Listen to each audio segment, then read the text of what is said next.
Bien-aimés, ces raisons sont tellement importantes que nous ne pouvons que parler de l'Église. Deuxième petit point, c'est quoi l'Église?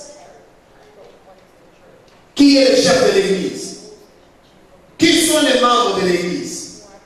Quelle est la vocation de l'Église? Parmi les mots qui sont les plus à la mode dans la bouche du chrétien aujourd'hui, c'est l'Église. Malheureusement, le constat est amer. Les chrétiens n'ont pas l'entendement réel du sens de l'Église. Lorsque je parle de l'entendement réel, je parle de l'entendement selon la parole de Dieu et de l'entendement selon Dieu. Pour plusieurs, ce mot Église désigne ces bâtiments où nous sommes ce soir. Pour plusieurs églises, c'est une dénomination. On nous parlait du mot Mouridia, donc l'église, c'est le mot Mouridia. L'église n'est pas tout cela. Le mot église vient du mot grec ecclésia, du verbe ekkaleo, qui signifie appeler ordre. L'église signifie en d'autres termes une assemblée des hommes et des femmes que Dieu, que Jésus-Christ a appelés en dehors du monde.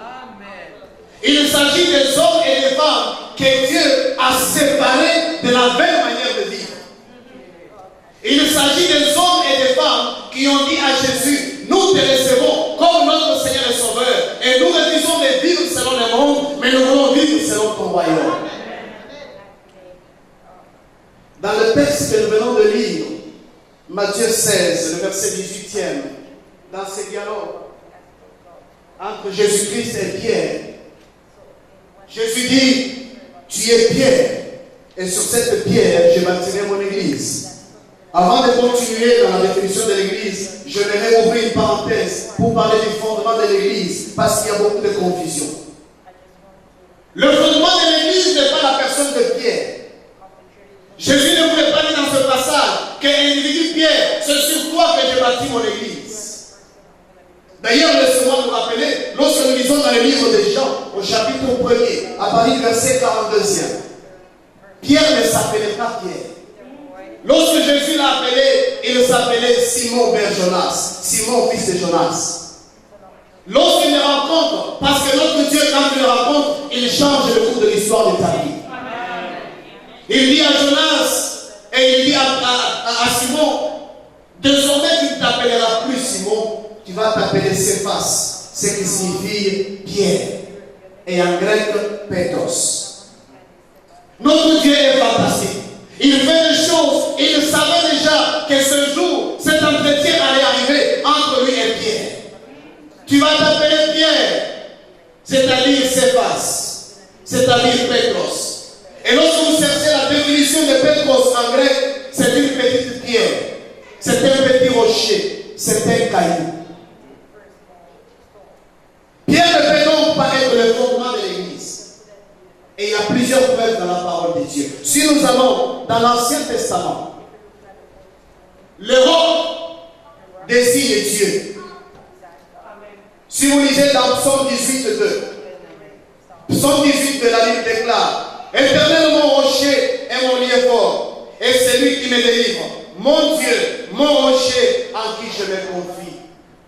Si nous lisons dans 2 Samuel 2, 22, 2 Samuel 22, 2, la Bible déclare, il dit, l'Éternel est mon rocher, mon lieu fort, c'est lui qui me délivre.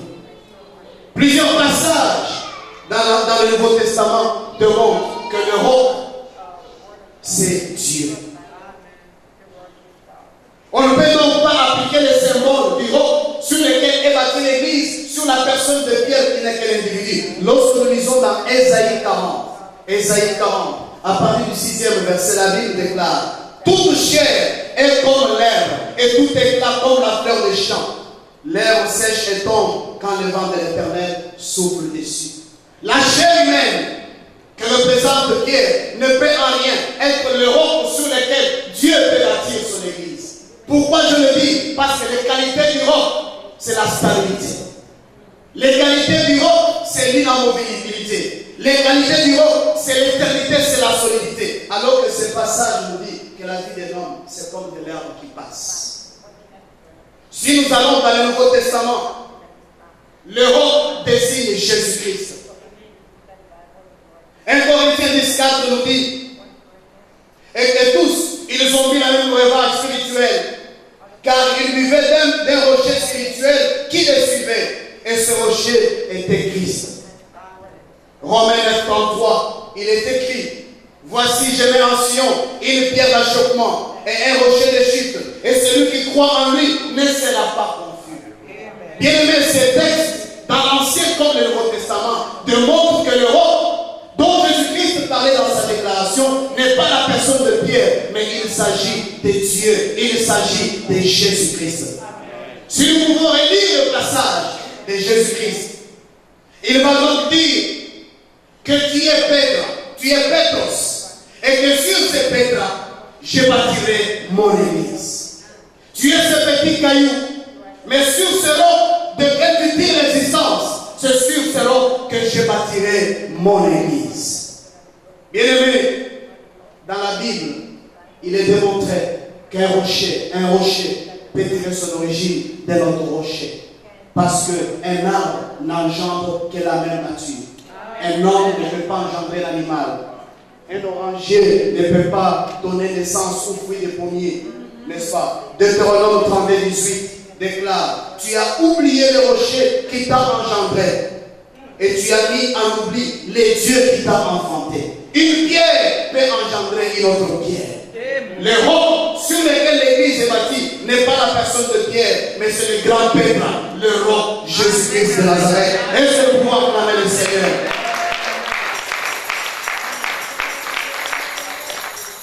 L'église est donc cette assemblée d'enfants de Dieu, de personnes qui ont reçu Jésus-Christ comme Seigneur et Sauveur. Pasteur John, Pasteur Aimé, Pasteur Charles, laisse que vous puissiez toujours vous rassurer que quiconque viendra en ces lieux est réellement enfant de Dieu, a reçu Jésus-Christ dans sa vie comme Seigneur et Sauveur, parce que l'Église est une famille homogène, une famille identique où les membres ont une même identité, c'est-à-dire ils ont reçu Jésus-Christ. Rassurez-vous de renouveler l'appel. Rassurez-vous, bien-aimés, de renouveler votre engagement vis-à-vis du Seigneur. Sinon, nous aurons dans l'église un mélange de loups et de brebis. Nous aurons dans l'église un mélange de renards et de poules. Nous aurons dans l'église un mélange de taureaux. Et cela peut causer du tort à l'église. La première fois que je parle de l'église, la première fois que la Bible parle de l'église, c'est dans les livres du Nouveau Testament, dans ce passage que nous venons de lire. Dans le Nouveau Testament seul, ce mot église revient 105 fois. Et dans ces 105 fois, l'église est apparue ou est présentée sous des formes. Sous la forme universelle, où l'église invisible de Dieu, et sous la forme visible, où l'église locale, la cité de la restauration. Dans sa première dimension, l'église de Dieu est d'abord invisible, c'est-à-dire universelle. Lorsque nous parlons de l'église universelle, il s'agit de tous les chrétiens sur la terre, quiconque a reçu Jésus-Christ comme Seigneur et Sauveur. Si nous comprenons cette dimension de l'église, il est regrettable de constater aujourd'hui combien l'église est en crise, parce que les hommes se battent d'une église à l'autre. Les pasteurs sont en conflit les uns les autres. Les évangélistes se battent les uns les autres. Alors que nous sommes censés être un même corps. Lorsque nous lisons dans Matthieu 16, que nous venons de lire, Jésus-Christ parle de l'église universelle. Si nous allons dans les épîtres, si nous lisons dans Ephésiens 1, au verset 22e, 1 Corinthiens 12, le verset 27e, Dieu parle de l'église universelle. Rien que dans le Nouveau Testament, bien-aimé, 28 versets parlent rien que de l'église universelle. Dans sa deuxième dimension, l'église est aussi visible. Elle est locale, c'est-à-dire l'église que nous voyons comme la cité de la restauration. Et lorsque vous lisez la Bible, le mot ecclésia peut être utilisé au pluriel comme un singulier pour identifier l'église. Lorsque nous lisons dans Acte 8, verset 1, on nous parle de l'église de Jérusalem, une église locale. Lorsque vous lisez au chapitre 13e, le verset 1er des Actes, on nous parle de l'église d'Antioche. Dans les livres d'Apocalypse, qu'on nous a lu tantôt, on parle de ces églises d'Asie, Éphèse, Smyrne, Pergame, Sardes, Philadelphie, Laodicée, des églises locales. Mais aussi dans le Nouveau Testament, on utilise le pluriel pour parler des églises locales. Dans Acte 15, 41, la Bible déclare qu'il parcourut la Syrie et la Sicile, fortifiant les églises. L'église, bien-aimée, est dans sa dimension universelle et dans sa dimension locale. Et rien que dans le Nouveau Testament, la Bible parle 77 fois sur les 105 de l'église locale. D'où l'importance pour nous, sans négliger l'église universelle à laquelle nous appartenons, mais de nous focaliser pendant ces 3 jours sur l'église locale. 3 précisions importantes. La première, notre marque, celle qui doit nous distinguer du monde, c'est notre véritable conversion. J'ai une question pour toi cet après-midi. En tant que membre de l'église, est-ce que tu es réellement enfant de Dieu? Est-ce que tu es réellement né de nouveau? Si tu ne l'es pas encore, tu n'es pas membre de l'église. Ou tu n'es pas encore devenu membre de l'église. Dans l'église, deuxième réalité, nous devons tous nous investir à former un véritable corps. Comme je le disais. Il est inconcevable qu'il y ait des luttes entre les enfants de Dieu. De même qu'on appelle que la cité de la restauration est en conflit avec l'église Montmorillon. Même corps en conflit, impossible, impassable. Si vous apprenez cela, prenez les pasteurs, appelez la police, on l'arrête. Parce qu'il marche contrairement à la parole de Dieu. Il risque de vous amener comme un aveugle vers la perdition au lieu de vous amener vers l'éternité. Nous sommes un corps. Troisième vérité, nous devons considérer toutes les églises comme membres du même corps que nous. Bien-aimés, le temps est arrivé. Cité de la restauration, ouvrez les portes à toutes les églises où Jésus-Christ est prêché en vérité à l'esprit. Où Dieu est considéré comme Père, Fils et Saint-Esprit. Ouvrez les portes. Jésus revient bientôt. Et dans Matthieu 7 que nous avons lu, la sanction sera sévère. La naissance de l'église, rapidement, c'est le jour de la Pentecôte. Je voudrais dire un mot. Pourquoi l'église a vu jour au jour de la Pentecôte? Pourquoi Jésus-Christ a demandé aux disciples, ne vous éloignez pas jusqu'à ce que vous recevrez les consolateurs, les Saint-Esprit de Dieu. Bien aimé, j'aimerais que nous comprenions ce soir qu'à la naissance, à l'existence et à la marche de l'église est attaché le Saint-Esprit. Je veux que nous comprenions ensemble qu'à la naissance, à la marche, au développement de l'église est attaché le Saint-Esprit. L'église ne peut pas être église sans le Saint-Esprit. C'est pas à travers le Saint-Esprit que l'église a vu jour. Voilà pourquoi Christ a dit à ses disciples, ne vous éloignez pas. C'est après qu'ils aient reçu le Saint-Esprit que l'église a vu jour. Vous pouvez comprendre avec moi pourquoi certaines églises sont en difficulté, en dehors du péché humain, que les hommes peuvent commettre et bloquer la main de Dieu. Parce que la Bible déclare dans le livre d'Ésaïe que ce n'est pas la main de Dieu qui écoute, mais ce sont nos péchés qui peuvent être une barrière entre nous. En dehors du péché, une église qui ne donne pas la place au Saint-Esprit, c'est une église ferme, c'est une église vide, c'est une église qui ne va rien voir. Parce que la vie de l'église est attachée au Saint-Esprit. Nous devons dans cette assemblée donner la place au Saint-Esprit. Le chef de l'église, comme je l'ai dit, c'est Jésus-Christ qui est le chef de l'église. Excusez-moi, le pasteur John n'est pas le chef de la cité de la restauration. Le pasteur John est un ouvrier, est une petite pierre qui dépend de ce grand rocher. Le berger de cette assemblée, le berger de la cité de la restauration, c'est Jésus-Christ. C'est Jésus-Christ qui est le pasteur, qui est le chef de l'église. La hiérarchie dans l'église Parce que nous allons en parler bientôt dans quelques minutes. Je sais que notre temps file. La hiérarchie dans l'église est selon la parole de Dieu. La Bible déclare que Dieu, dans 1 Corinthiens, Dieu est le chef de Christ. Christ est le chef de l'église. Et nous tous, nous sommes des membres, des outils, des individus, des instruments. Aujourd'hui, tu reçois la grâce et la faveur. Tu pries le miracle de son Père. Tu pries, Dieu parle. Tu estimes que c'est toi. Ce n'est pas toi.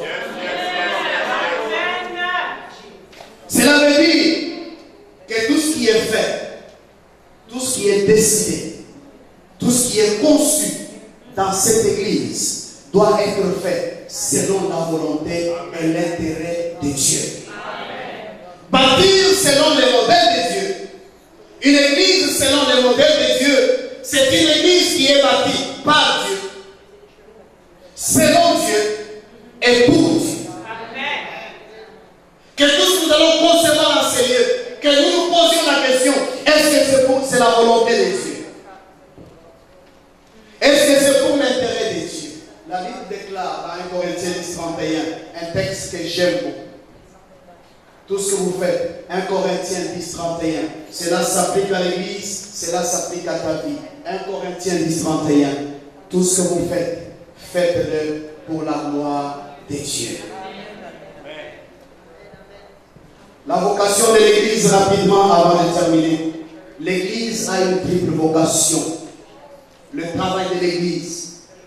Le premier travail, c'est un service envers Dieu, l'adoration, lieu d'adoration. Deuxième vocation de l'église, un service envers le chrétien, la formation. L'église est un endroit d'information et d'équipement. Et enfin, la troisième vocation de l'église, c'est un service envers le monde, la mission. Souvenez-vous de Matthieu 28. Allez, faites de toutes les nations mes disciples. Bref, l'église bien-aimée est un endroit où Dieu, où l'homme est équipé à adorer Dieu. Où l'homme est équipé pour être envoyé en mission dans le monde. Ça, c'est l'église. Rapidement, le deuxième point, nous allons faire ensemble l'autopsie ou l'état des lieux de l'église aujourd'hui. Avant que demain, nous puissions parler du plan de Dieu, est-ce que nous puissions regarder dans quel état l'église est aujourd'hui? Pourquoi faire l'autopsie de l'église aujourd'hui? Pourquoi est-il important que nous puissions ensemble regarder l'église, exemple à niveau niveau? Ce n'est pas Dieu qui a mis l'église dans cet état. C'est l'homme, c'est toi et moi, par désobéissance, qui a mis l'église dans l'état que nous allons constater ensemble ce soir. Premier sous-point, par rapport à la naissance et à la raison d'être. Quel est l'état de l'église par rapport à la naissance et à la raison d'être? Nous constatons que très peu d'églises naissent aujourd'hui sur instruction précise de Dieu. Nous assistons à la naissance de l'église selon la volonté des hommes. Parce que je prêche, parce que j'ai des moyens, parce que je sais parler, parce que je sais chanter, parce que je sais visiter ou soutenir les gens. Donc, on peut commencer une église. Ce n'est pas un gâteau. Ce n'est pas une affaire personnelle, c'est l'œuvre de Dieu. Nous assistons aujourd'hui à la naissance des églises, pas selon la volonté de Dieu, et c'est selon la volonté de l'homme. Et nous nous demandons quand ça ne marche pas, qu'est-ce qui ne va pas? Nous assistons même à la naissance de l'église sur des bases tribales, sur des bases familiales. Un ami m'a appelé, il m'a dit, il y a une église à Charlotte, aux États-Unis. Excusez-moi de citer la ville. C'est une église où il n'y a que les Batétés là. C'est l'église de Batétés. Je dis gloire à Dieu, c'est une église de Batétés. Quand le temps arrivera, ils vont aller à Kataroko, mais c'est là qu'ils vont rester. Ils ne vont pas aller au ciel. Nous assistons à la naissance des églises aujourd'hui sur base des divisions et des rébellions. Je suis déçu, j'ai été blessé, on ne me considère pas, on ne considère pas mes qualités, on ne reconnaît pas mon ministère, donc je peux partir. Ce n'est pas ça, l'église. Tout le monde veut être chef, tout le monde veut être mon consulat où il est. Ce n'est pas ça l'église, selon Dieu. Conséquence, je commence à se dire dans un certain pays d'Afrique, nous avons aujourd'hui des églises qui signent. Vous connaissez les églises qui signent? Ce sont des églises qui ne grandissent pas, qui ne produisent pas de fruits, des églises monstres. Pourquoi? Parce que la base de la naissance de cette église n'est pas la volonté de Dieu. Voyons et voyez dans quel état Dieu a mis l'église. Ou l'homme a mis l'église, excusez-moi. L'église aujourd'hui est devenue un business, un moyen pour s'enrichir, un moyen pour se faire connaître. Dans un certain pays, quand je suis sur Internet, scandale sur scandale. Scandale sur scandale. J'entends un serviteur de Dieu pour qui j'avais beaucoup de respect et de considération. Il dit, moi, je sors dans mon corps, je vais à un certain endroit, je fais ce que j'ai à faire, et puis je reviens. Il ajoute, il dit, je ne peux pas vous le montrer parce que je ne suis pas sûr que si vous sortez, vous saurez revenir. La sorcellerie pure et simple.